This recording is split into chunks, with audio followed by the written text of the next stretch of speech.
Hello, my name's Olurotimi Osha. I like to discuss American presidents. At the same time, I draw attention to deprivation of rights under color of law and the malicious prosecution that I've been experiencing, pivoting on subordination of perjury and fraud on the courts. Um, so, the malicious prosecution I talk about is a deprivation of rights um, instance under a U.S. statute, and that's 18 U.S.C. Section 241 and Section 242, and 42 U.S.C. Section 1983. That's malicious prosecution. So today, what I want to do is give an update on the malicious prosecution, and it's going on in Montgomery County, Maryland. It's been superintended by a corrupt judge, Judge James Bonifant. So a reason I've been talking about American presidents and doing these videos is one, I've been held hostage, captive in Montgomery County, Maryland for the past 3 years, and they've tried to blackmail me and extort me. So I've talked about our amendments and our constitution as I discuss our founding presidents, right? So because you see, our founding presidents, the second, the third, the fourth, the fifth, many of them, right? They had they were very instrumental in the shaping of our laws, right? And James Madison, our fourth president, gave us the Bill of Rights, right? And I've done videos discussing what the Bill of Rights are. Of those 10 First Amendments, which are the Bill of Rights, five of them, half of them, deal with due process or the rights of the accused, right? The rights of the accused, and those are the Fourth Amendment, the Fifth, Sixth, Seventh, Eighth. That's five. Fourth, Fifth, Sixth, Seventh, Eighth. Okay, I got it right. Five of them. So that's half of them deal with rights of the accused, right? And so we have an actual case study, and that's my case. I'm going to use my case, an instance of malicious bad faith prosecution to test, our founding fathers' ideals, the values, and what is encoded in our U.S. Constitution to protect the people, we the people. So today I'm going to provide an update on the malicious prosecution in Maryland. But before I do that, I want to quickly get out of the way the guideposts that I've been trying to use in these videos. The guideposts are, the Fourth Amendment. What's the Fourth Amendment? The Fourth Amendment, of course, is uh, the right of the people to be secure in their persons, houses, papers, and effects, against unreasonable searches and seizure shall not be violated, and no warrants shall issue but upon probable cause, uh, uh, but upon probable cause supported by oath or affirmation, and particularly describing the place to be searched and the persons or things to be seized. So that's the Fourth Amendment. And you see, probable cause is added there, that warrants can only be obtained uh, with where probable cause has been established. So let me provide the definition of probable cause that I've given in earlier videos. I like to use the definition of the case from the case Brinegar versus United States. It's a 1949 case, and its substance, its definition of probable cause is where the facts and circumstances within the officer's knowledge, with reasonably trustworthy information sufficient to warrant a belief by a man of reasonable caution that a crime is being committed. So that's the definition of probable cause, right? So you see, yes, I know they like to use reasonable man a lot, reasonably prudent man, man of reasonable caution. They like to refer to man a lot in law. The old jurists like to use man a lot. But again, by the way, in the English language, man is understood to refer to, for instance, when they say mankind, you don't have to say womankind as well. A man is supposed to refer to both men and women. That it's supposed to subsume both of them, both sexes, male and female, right? So, so that's the definition of probable cause. And you see, these things are very important because from our founding, the Declaration of Independence, Thomas Jefferson, who became our third president, right? And he was the author of the Declaration of Independence. Um, some of the grievances that he cited, right, had to do with the administration of justice, the fairness of the courts, due process, a huge portion of it. It was saying that the king, Great Britain, was denying the colonists of, the due process of law. That, in fact, he states that the king was obstructing the administration of justice, right? So you see, these have to do with the courts, right? Proper administration of justice. He talked about the judges being dependent on the will of the court, the judges being dependent on the will of the king. Talked about uh, talked about setting up of mock trials, right? Mock trials to protect officers that had murdered inhabitants of the people in order to protect them from punishment. And you see these things in my update of the malicious prosecution that I'm discussing, because it was the police that came to brutalize me in my home where they had no warrant to come to. There was no probable cause for them to come to. But the police who victimized me, abused me, and then actually robbed me under color of law, they now claimed I assaulted them. But I've had no trial. 3 years now. I've been denied my right to a speedy trial. And I've discussed the Sixth Amendment. So the Sixth Amendment protects us, our rights to a fair and a speedy trial. So that Sixth Amendment deals with court proceedings, procedural fairness, right? Uh, the Fifth Amendment also deals with procedural fairness and things like that. But Sixth Amendment, when we're at court, the case is supposed to be going to trial. It gives you the right, of course, to know your charges, the accusations against you. It provides you the right to a fair and speedy trial, to have a public trial by jury, right? In fact, in the Declaration of Independence, one of the grievances cited by um, Thomas Jefferson was that the king had denied the people of a right to a trial by jury, right? So these became enshrined in our Constitution, right? The right of counsel, right? It's in the Sixth Amendment. Your right to have your absolute right to effective counsel, not just any counsel. And you see in this area, you can see how John Adams, our second president, influenced this, because he was actually the counsel. He was the attorney for the British soldiers who were accused of murdering Bostonians, right, in the Boston massacre, and he got all of them except one acquitted of murder, right, and the last person just got a manslaughter uh, charge and basically a slap on the wrist. So he wanted to make it a principle, a standard of America that, well, the accused, every person still has a right to defense, and people are still innocent until proven guilty. Now, the state of Maryland, Montgomery County, they've impugned on all these values when it comes to me, and I'm going to show it by providing an update.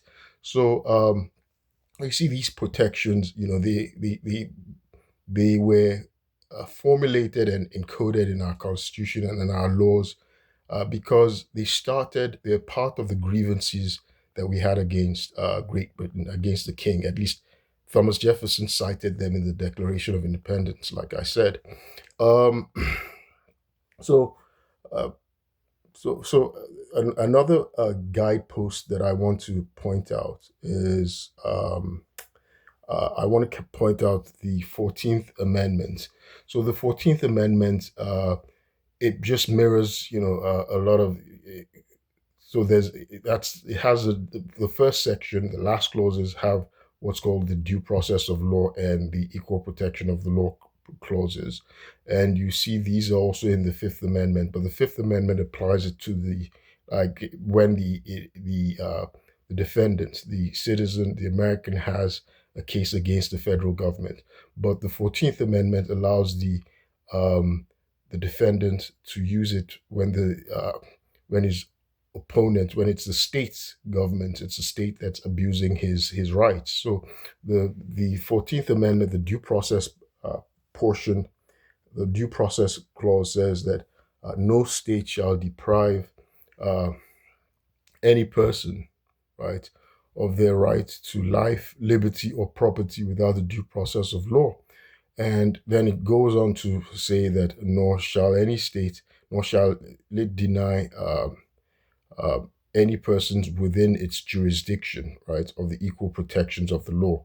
Now, this applies not just to American citizens. That's what many people make that mistake. So even undocumented people, so long as they're within America, within the jurisdiction of America, they have rights to due process of the law and equal protection of the laws, right? I'm an American citizen. I've been denied due process, equal protection in Montgomery County, the state of Maryland. And it's astonishing. And so it's another reason why I've been doing these videos. Typically, I would have been, at my job, what I was doing, I was working in the federal government. And I'm typically somebody who doesn't like, I'm not, I'm not an attention seeker. That's not who I am. And you can see that from my profile.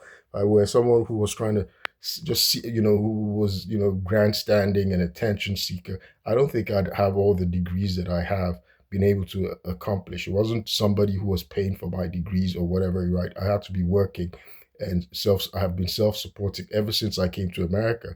My family's in Nigeria.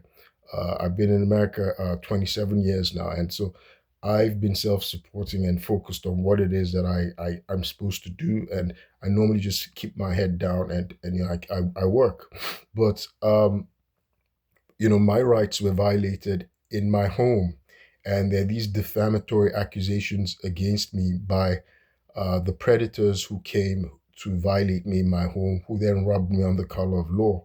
But I have a right to defense, right? But I've been deprived of those, my right to a defense. I've been deprived of a right to a trial. I've been denied procedural fairness, right?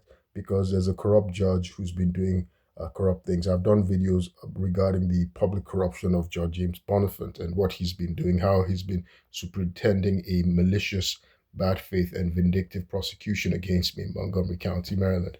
So let me see, have I provided all the guideposts that I need? It's like a template, because my case is just like a case study, and I'm just going to update us on what's going on. Today is February the 13th, 2026. It's February the 30th. It's Friday the 13th as well. Huh. But so we've discussed the Fourth Amendment. The Fifth Amendment has some important elements as well. The right not to self-incriminate, right? So that's very important in the Fifth Amendment, the right not to self-incriminate. Now, the Sixth Amendment also has some other important features. It has the right for you to confront your accusers, right? Confront your accusers. So the right to confront your accusers in court. That's in court. It means that people, the right to confront the witnesses against you.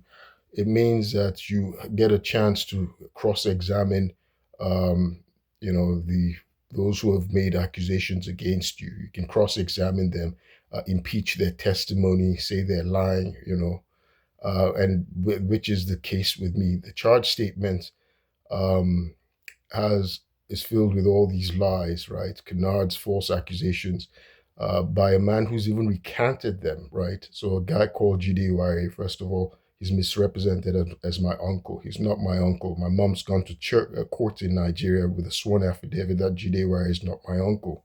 That's one. And everything he said was a malicious lie.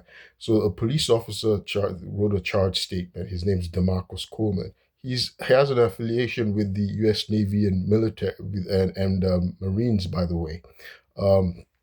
And of course, I mentioned this because I had a case against the U.S. Navy, an equal employment opportunity case regarding discrimination and hostile work environment. That's my right. And also, I'd reported somebody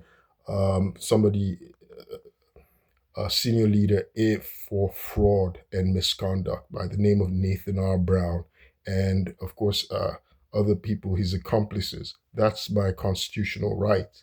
And so I think all of this that came up in Montgomery County is part of retaliation. In the DOD, I'd also reported the misconduct of Jamie A. Simon and Kirsten Riesberg. She's a senior member of the Senior Executive Service. So all that happened, right?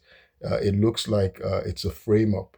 I've been set up in retaliation to my my complaint, and so our right to petition is protected in the First Amendment, and it's part of our federal civil service, our rights as federal civil servants, right?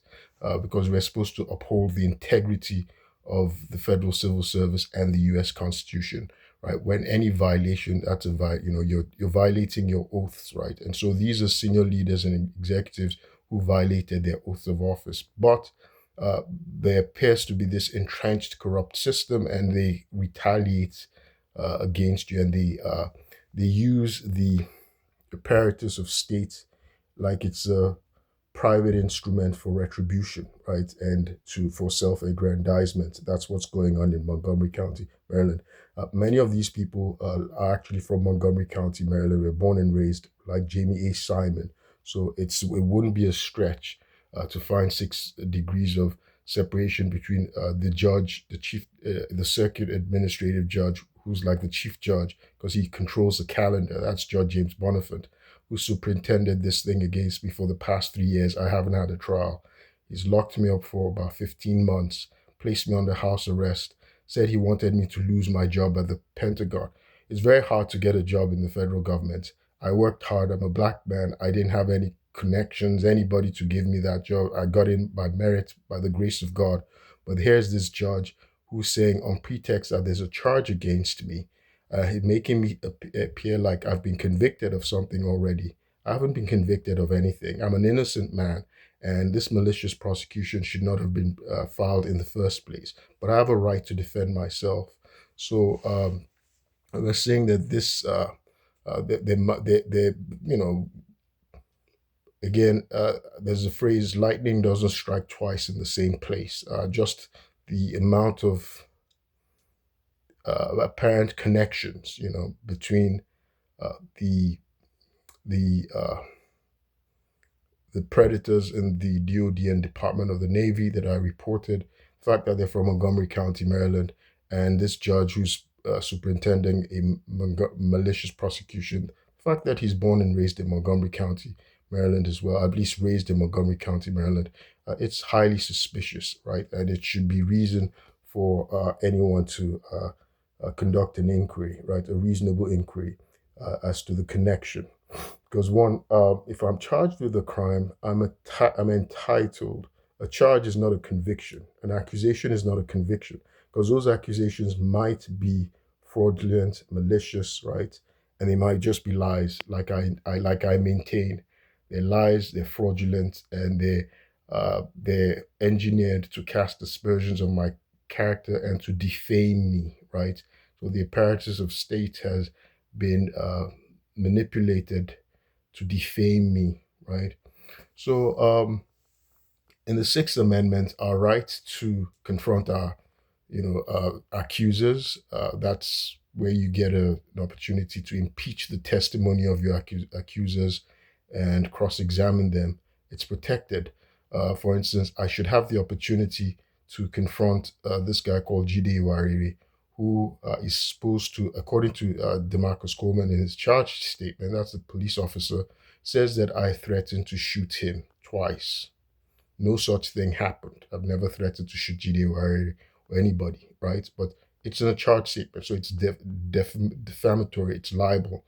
Jide Wariri on recording has denied it, that he never said so, and I never said so. And apparently he had gone to file a perjured emergency evaluation petition. That's supposed to have been the pretext that brought 40 cops to my home to raid me, ambush me like they were going to pick up a member of Al Qaeda. By the way, I'm not a member of Al Qaeda.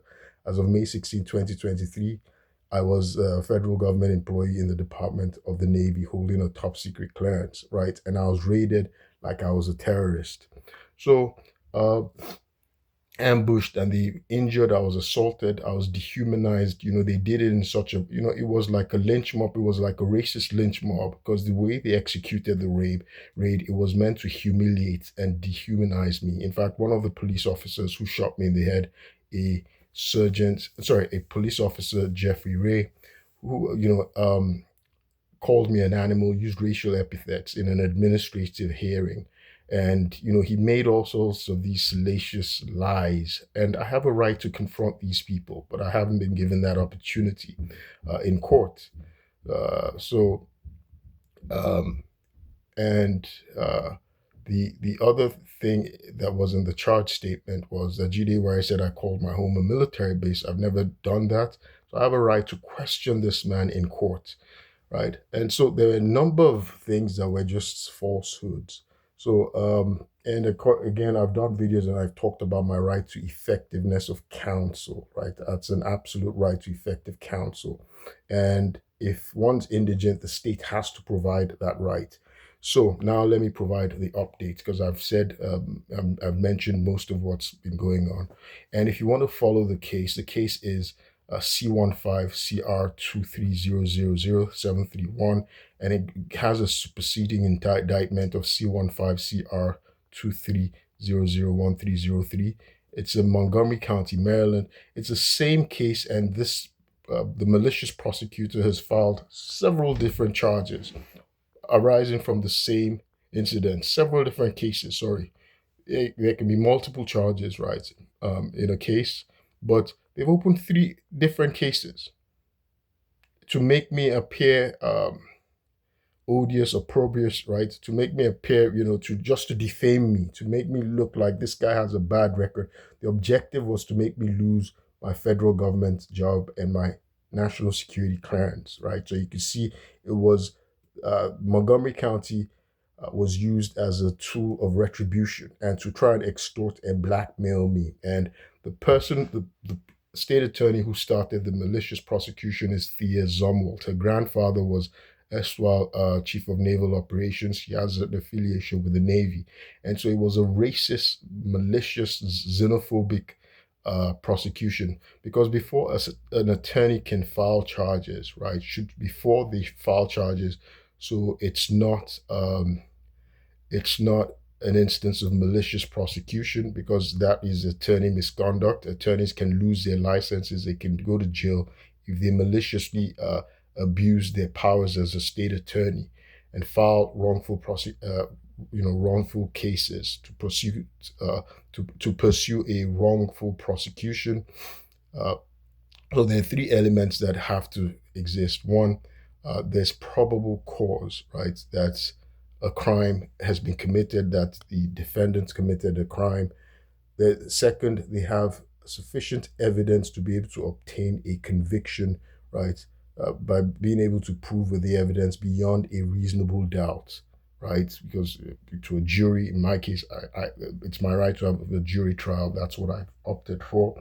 And then third, it's in the interest of justice to pursue this prosecution. So you don't pursue a prosecution, for instance, against a woman who scratched out the eye of her rapist. She was being raped, and then she scratches her assailant, and then you charge her for assault against her assailant, right? So in my case, I was in my home. I wasn't committing any crime. I didn't even hit anybody. I was the only one who was assaulted, right? And the state of Maryland has now charged me with assault against the police officers who assaulted me, committed a sexual assault, because they removed me naked from my home, dumped me in an apartment to humiliate me. And sorry, dumped me in a hospital, in a lobby, committed a kidnapping under color of law. In fact, they engineered the whole swatting. So I was a victim of a swatting hoax, right?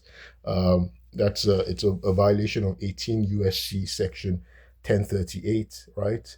And 18 USC section 1030 and 18 USC section 871. So these are crimes that I was a victim of. So the police, the state actually orchestrated, manufactured, and engineered a crime against me. I was a law-abiding American citizen, no probable cause. I was not committing any crime. I was alone in my home.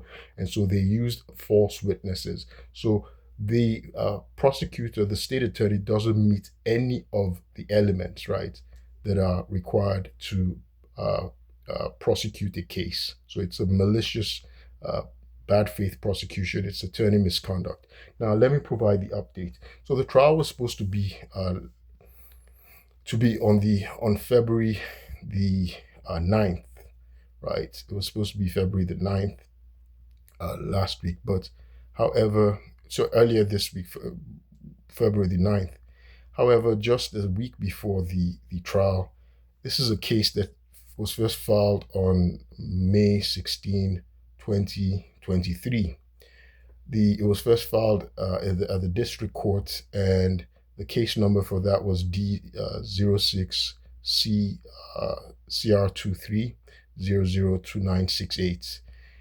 They first filed false 5 felony first-degree assault charges. The five police officers claimed I assaulted them, first-degree felony assault, right?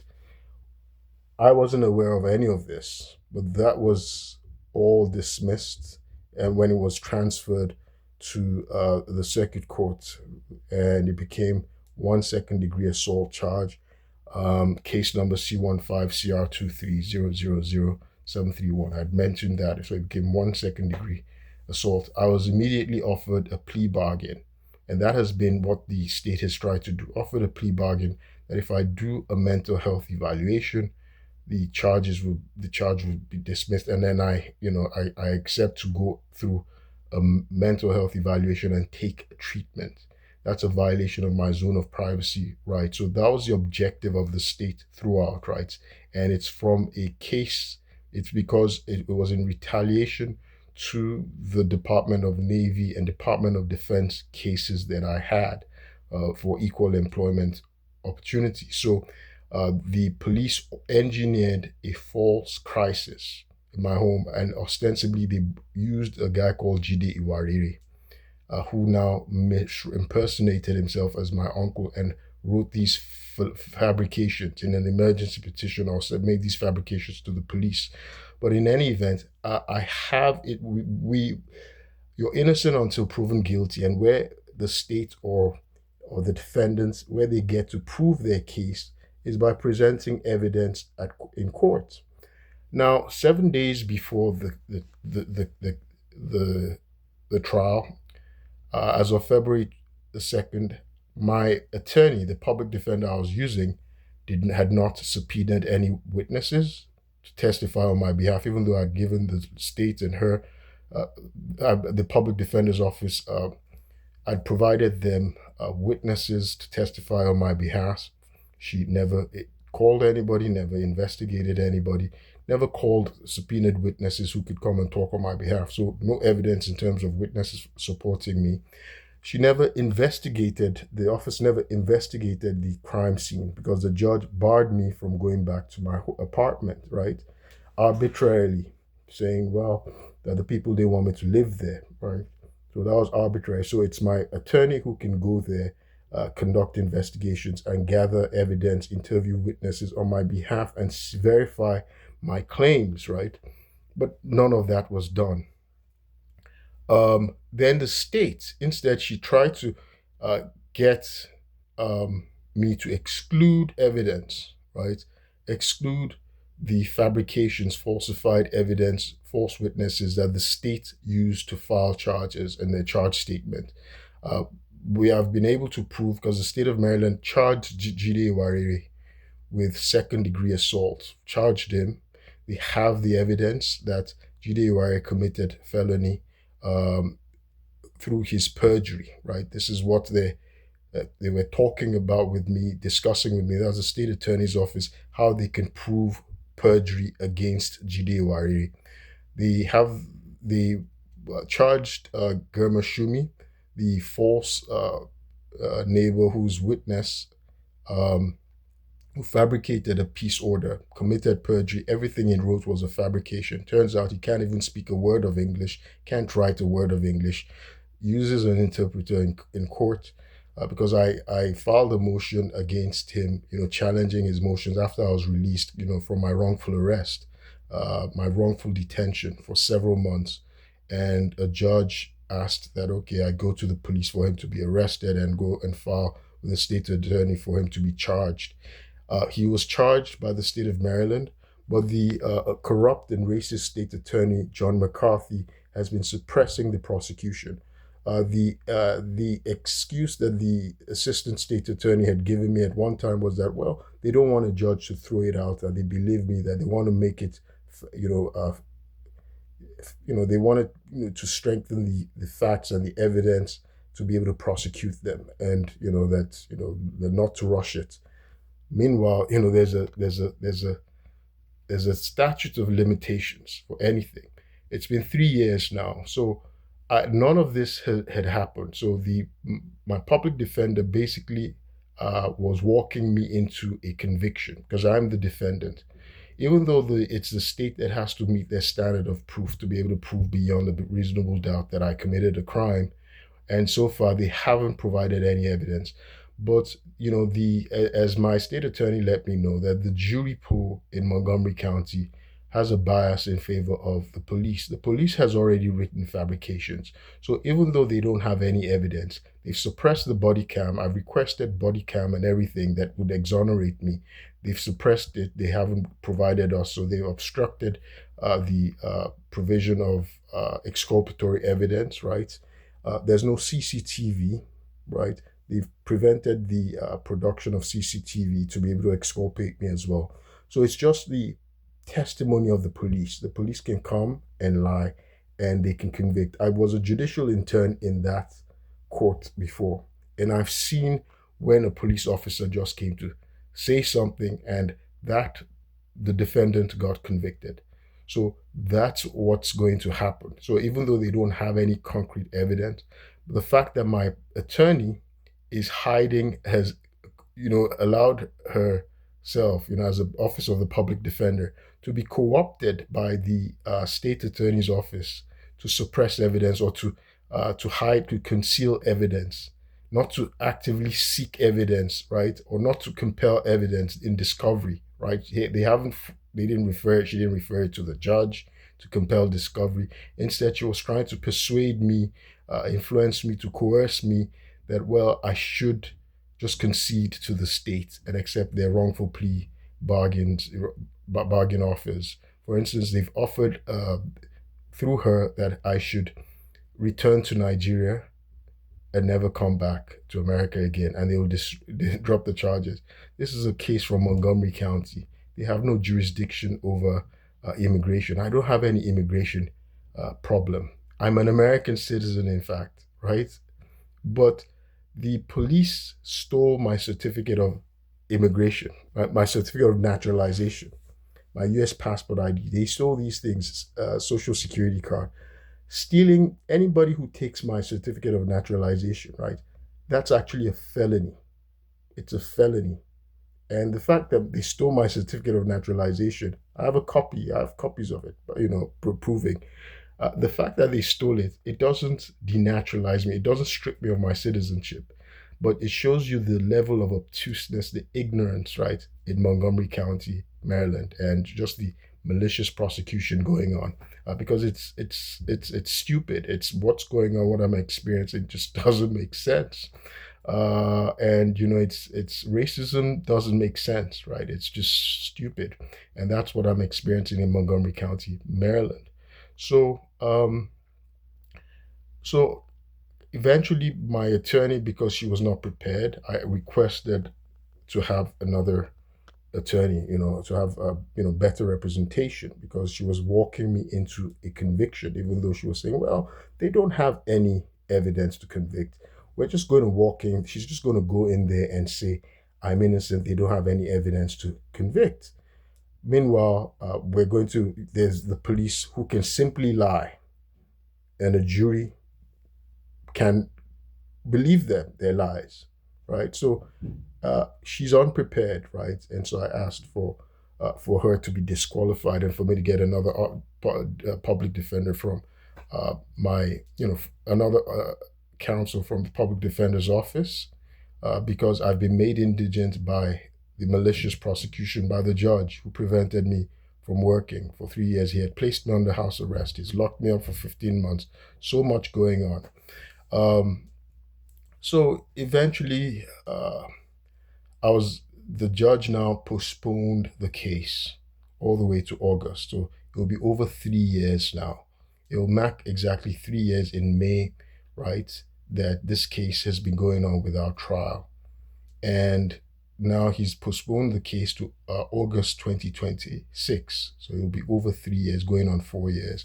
When I was wrongfully detained and wrongfully, because the judge, there's been procedural unfairness. The judge ordered, without grounds, competency evaluations, and then he found me incompetent, stand trial twice. I have a law degree, a doctor of law degree from George Washington University Law School, right? I did criminal law at Bocconi University in Italy as well, where I was top of the class. I love criminal law, the academic side of it. So I understand the elements of a competency evaluation. You understand your charges, you understand courtroom proceedings. Can you work with your attorney? I understand all of that, right? As and my attorneys had insisted that they have no evidence that I can't work with them, that I've been working well with them. But the states, they have a racket under Judge James Bonifant and a quack doctor called a psychologist, a quack psychologist who I don't know what it is she does, but I have a wrongful um, ethical complaint against her with the Maryland Department of Health, and that's in process. Her name is Dr. Julie Smith. She's a state psychologist in the jails, right? So, in one of the hospitals that he sent me to for a competency evaluation, the psychiatrist there told me, look, they apologized. They realized that Judge Bonifant had abused his power. And then he said, look, that they offered me a plea bargain. This is not what they should have been discussing with me. And he said, why don't I want to accept this plea bargain? And explaining to me that that they can actually uh, continue this case. They can drag it on for 5 years until I have no resources to fight them. That they just want me to accept their plea bargain offer. Why don't I want to accept it? Never. First of all, that's illegal. And that plea bargain offer, where even though they all said, well, no jail time, nothing and things like that, but just accept and say guilty and do this, right? That's what they're looking for, to be able to say guilty or whatever. What it does is, I will. It means it's a gimmick to forestall my ability to sue the police for the police brutality, or for the state to actually prosecute them for the uh, you know abuse of authority, abuse of power, and excessive use of force. And the other thing is, it tries to attack my federal government job, because the federal government said, okay, they asked me, like, I got a new position. I had a new position. I was supposed to start in October, uh, uh, on October 24, 2023, at the Pentagon. Excellent position that I loved, right? Uh, and as a subject matter expert, military intelligence programs, I loved it. I was excited. But this judge said he wanted me to lose that job. That's Judge James Bonifant in October 2023. So those who made me the offer, they were in my corner, and they said, okay, go and resolve this matter, right? And once it's been resolved, that they'll do an adjudication or whatever regarding my clearance and everything, to clear me so I could, I can resume work.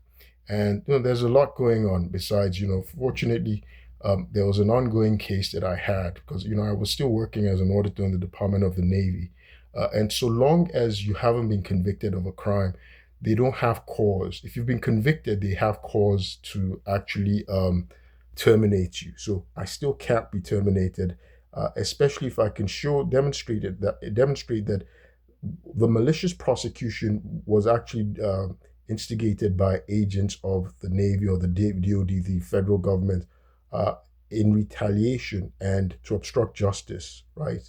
And to discredit me.